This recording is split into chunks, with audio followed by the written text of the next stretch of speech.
Aku sayang. Halo semuanya, bagaimana kabar kalian? Semoga selalu sehat dan baik-baik saja. Pada video kali ini, Mimin akan melanjutkan perjalanan dari Chuyun. Pada video sebelumnya, Chuyun harus menghadapi para ras iblis, ras naga, dan juga ras siluman yang datang ke benua Zenling. Karena mereka sudah datang, Chuyun pun berniat menyingkirkan mereka semua. Di sana, Chuyun pun menyebak mereka semua menggunakan ilusi dari pagoda pemurnian iblis. Ketika mereka semua berniat memasuki pagoda pemurnian iblis untuk mencari jiwa suci, Chuyun pun menggunakan kesempatan itu untuk membunuh mereka. Chuyun juga dibantu oleh beberapa ras manusia yang datang dari lautan bintang untuk menyingkirkan semua ras-ras itu. Tapi sayangnya pada kesempatan terakhir ketika Chuyun akan membunuh salah satu ras iblis raksasa, muncul avatar seseorang yang cukup mengerikan. Dia merupakan guru dari si ras iblis raksasa yang bernama Zenyu. Di sana Zenyu sangat kesal dengan orang yang berani ingin membunuh muridnya. Dia pun berniat membunuh Chuyun dengan kekuatannya yang berada di ranah ancestral.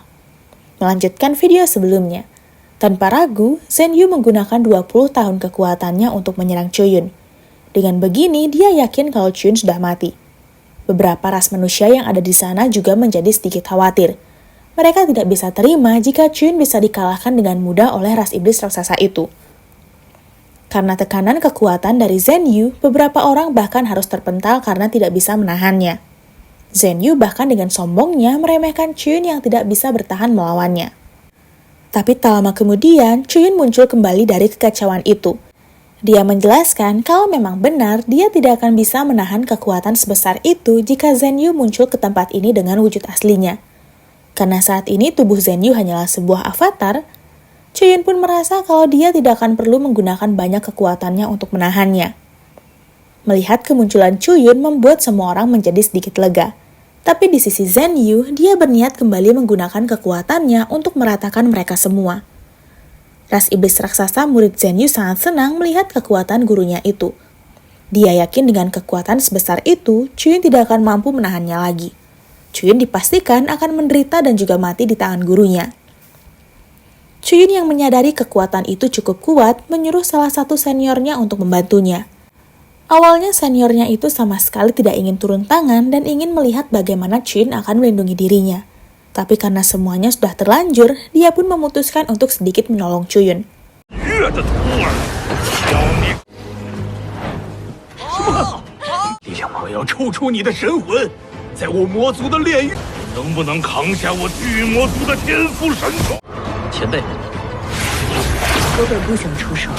Melihat kekuatan dari orang itu membuat si ras iblis raksasa menjadi sangat kesal. Dia sangat tidak menyangka kalau akan ada seseorang di ranah Heavenly Ancestral di tempat terpencil seperti ini.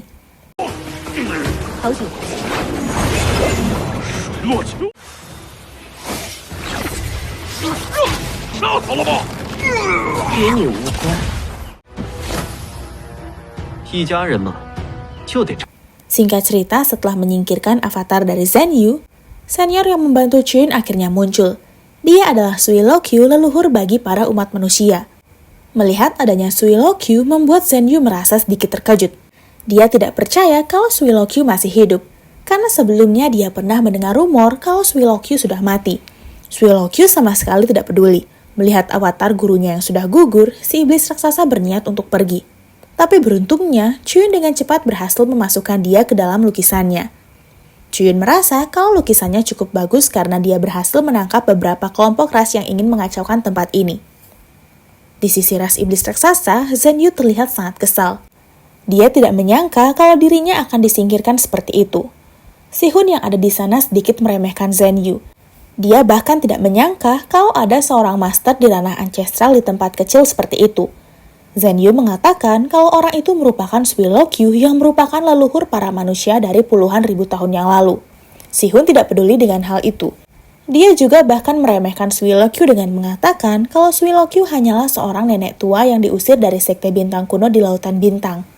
Sihun tidak menyangka kalau Zenyu akan takut dengan seseorang.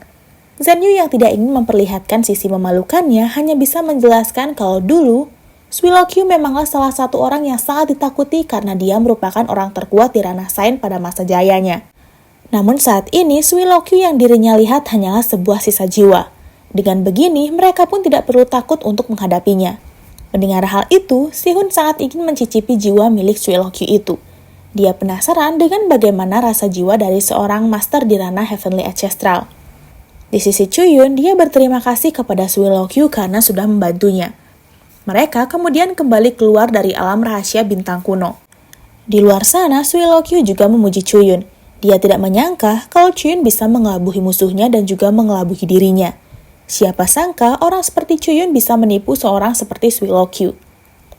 Tak lama kemudian, Chuyun berniat memutuskan untuk melakukan apa kepada si Aoli. Di sana, Aoli tidak bisa berbuat banyak. Dia hanya pasrah dengan apapun yang akan dilakukan oleh Chuyun dan bahkan dia rela jika harus dicincang dan juga dibunuh.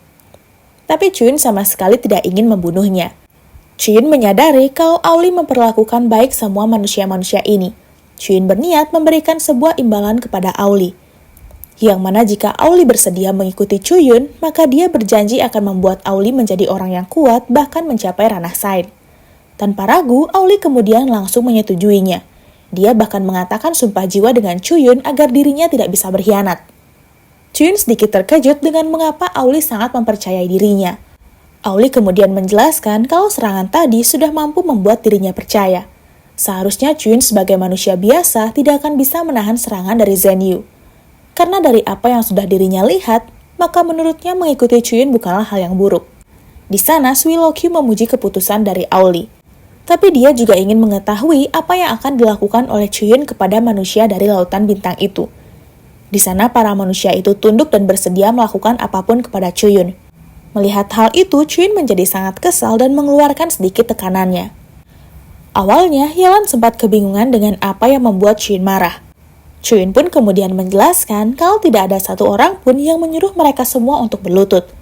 Yelan yang mendengar hal itu hanya bisa mengatakan kalau semua ini sudah kebiasaan mereka dari kecil. Chuyun yang kesal kemudian menyuruh mereka melupakan kebiasaan itu. Mereka bukanlah orang yang dilahirkan dan juga ditakdirkan untuk menjadi budak. Mulai saat ini, mereka harus memiliki kebebasan dan juga harus percaya kepada kekuatan mereka sendiri. Chuyun pun menyuruh mereka untuk melepaskan kebiasaan mereka untuk berlindung di dalam kekuatan lain selain ras mereka sendiri. Zhao Yuan sempat meragukan hal itu, yang mana tanpa kekuatan yang besar, maka mereka semua tidak akan bisa bertahan di lautan bintang. Di sana Chuyun langsung menceramahi mereka. Dia mengatakan kalau semua makhluk terlahir bebas di dunia ini. Sekecil apapun mereka berhak memilih takdir dan juga jalan hidup mereka sendiri. Chuyun kemudian berniat mendirikan sebuah sekte bersama mereka semua. Yang mana sekte itu bernama Sekte Suantian. Sekte ini akan memiliki tujuan untuk melepaskan semua orang yang masih terikat dengan sesuatu yang mengganggu. Mereka semua harus bekerja sama untuk merebut kembali kebebasan dari semua orang yang masih terikat dengan suatu hal. Mendengar perkataan itu, semua orang menjadi sangat senang. Mereka tidak menyangka Chuyun akan membuat keputusan seperti ini. Mereka semua kemudian bersumpah akan menjalani semua yang dikatakan oleh Chuyun. Chuyun yang melihatnya merasa cukup senang. Walaupun jumlah anggota mereka masih sedikit, tapi seharusnya mereka akan segera berkembang dengan baik. Melihat jiwa kepemimpinan Chuyun itu membuat Suilokyu merasa sangat senang. Dia tidak menyangka pria polos seperti Chuyun akan segera membuat lautan bintang menjadi bergejolak lagi. Sedangkan di sisi para ketujuh jenderal, mereka semua masih mencoba menahan kapal terbang milik ketiga ras. Mereka sedikit kewalahan karena sudah setengah bulan mereka melakukan hal ini. Beruntungnya, Yeling ada di sana. Dengan teknik pemulihannya, dia bisa membuat mereka kembali memulihkan kekuatan mereka dan juga membuat mereka bisa bertahan lebih lama lagi. Yozai bahkan sangat yakin kalau mereka bisa bertahan sampai akhir zaman jika mereka masih memiliki Yeling. Tak lama kemudian, Bufan datang menemui Sui Liu. Dia menjelaskan situasi terkini di tempat itu. Yang mana semua ras iblis raksasa, ras naga, dan juga ras siluman sudah berhasil mereka singkirkan kecuali yang ada di alam rahasia bintang kuno. Di tempat itu, Chuyun seharusnya sudah berhasil mengatasi mereka di sana. Tapi di sisi ras naga, salah satu Heavenly Ancestor di sana mencoba berusaha mengatasi formasi magnetik milik Chuyun. Tapi sayangnya dia masih belum bisa mengatasinya. Suani yang ada di sana memuji formasi milik Chuyun. Dia tidak menyangka bisa melihat formasi serumit ini di benua terpencil. Dia kemudian menanyakan ras naga di sebelahnya yang bernama Bian mengenai berapa lama lagi mereka bisa menyelesaikan formasi itu. Bian kemudian menjelaskan kalau dirinya masih membutuhkan waktu 1 bulan lagi untuk menghancurkan formasi. Tapi tak lama kemudian, ras iblis raksasa dan juga ras siluman juga datang ke kapal milik Swanee. Mereka semua berniat bekerja sama satu sama lain. Zenyu kemudian menyuruh mereka untuk tidak menolak karena semua murid dan juga semua bawahan yang mereka utus ke benua bawah sudah berhasil dibunuh semua. Jika mereka tidak percaya, Zenyu menyuruh mereka untuk memeriksa jiwa dari para murid mereka. Jika mereka hanya menghabiskan waktu mereka untuk bertengkar, maka mereka hanya akan disingkirkan di tempat ini. Awalnya, Swanee masih tidak mempercayai perkataan dari Zenyu. Dia yakin murid-murid mereka tidak akan mungkin bisa dikalahkan bahkan oleh Kaisar Supreme sekalipun. Hingga pada akhirnya, mereka memutuskan untuk melihat jejak jiwa mereka semua. Dan seperti yang dikatakan oleh Zenyu, semua murid mereka sudah meninggal kecuali Auli dari ras naga. Karena masalah mereka saat ini serupa, mereka pun berniat bekerja sama untuk pertama kalinya. Mereka pun menggabungkan kekuatan mereka untuk menghancurkan formasi milik Chuyun. Melihat para master di ranah Ancestor akan menyerang, ketujuh jenderal besar bersama dengan Sui Liu akhirnya berniat memusatkan kekuatan mereka untuk bertahan. Mereka bahkan percaya jika kekuatan ini harus mereka hadapi terus-menerus, maka mereka hanya bisa bertahan sampai setengah hari. Bai Bing merasa kalau umat manusia akan kembali dalam kesulitan. Jika formasi itu berhasil dijebol, maka mereka semua tidak akan memiliki pilihan lain selain mengalah atau bertarung sampai mati. Di sana, mereka pun membayangkan hal terburuk yang akan terjadi. Di benua Zenling dan juga benua Qiankun, mereka pasti akan mengalami kesulitan.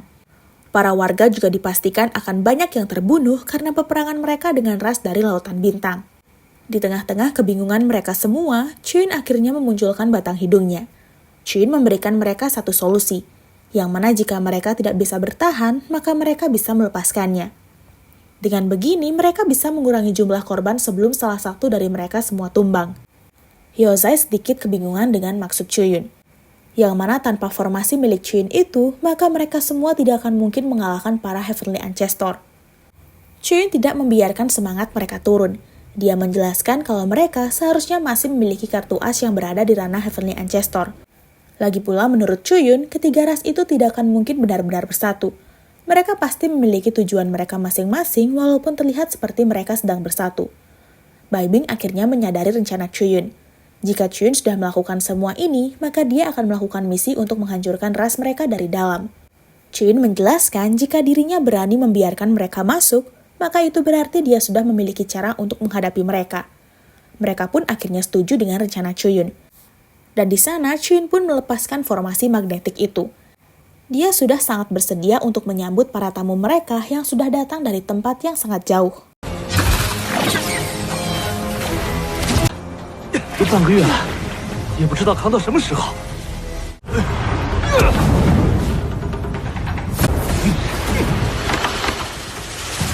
妖族弟子全灭！我龙族弟子，你们竟然还在内讧！不可能，那些弟子力破阵！速速抵挡！大天，天祖嘛，我们也不是没有，我们就敞开大门，欢迎远道而来的朋友吧。 Nah, sekian dulu video kali ini. Terima kasih untuk kalian yang sudah menonton sampai detik ini. Sekian dari Mimin, sampai jumpa di video selanjutnya.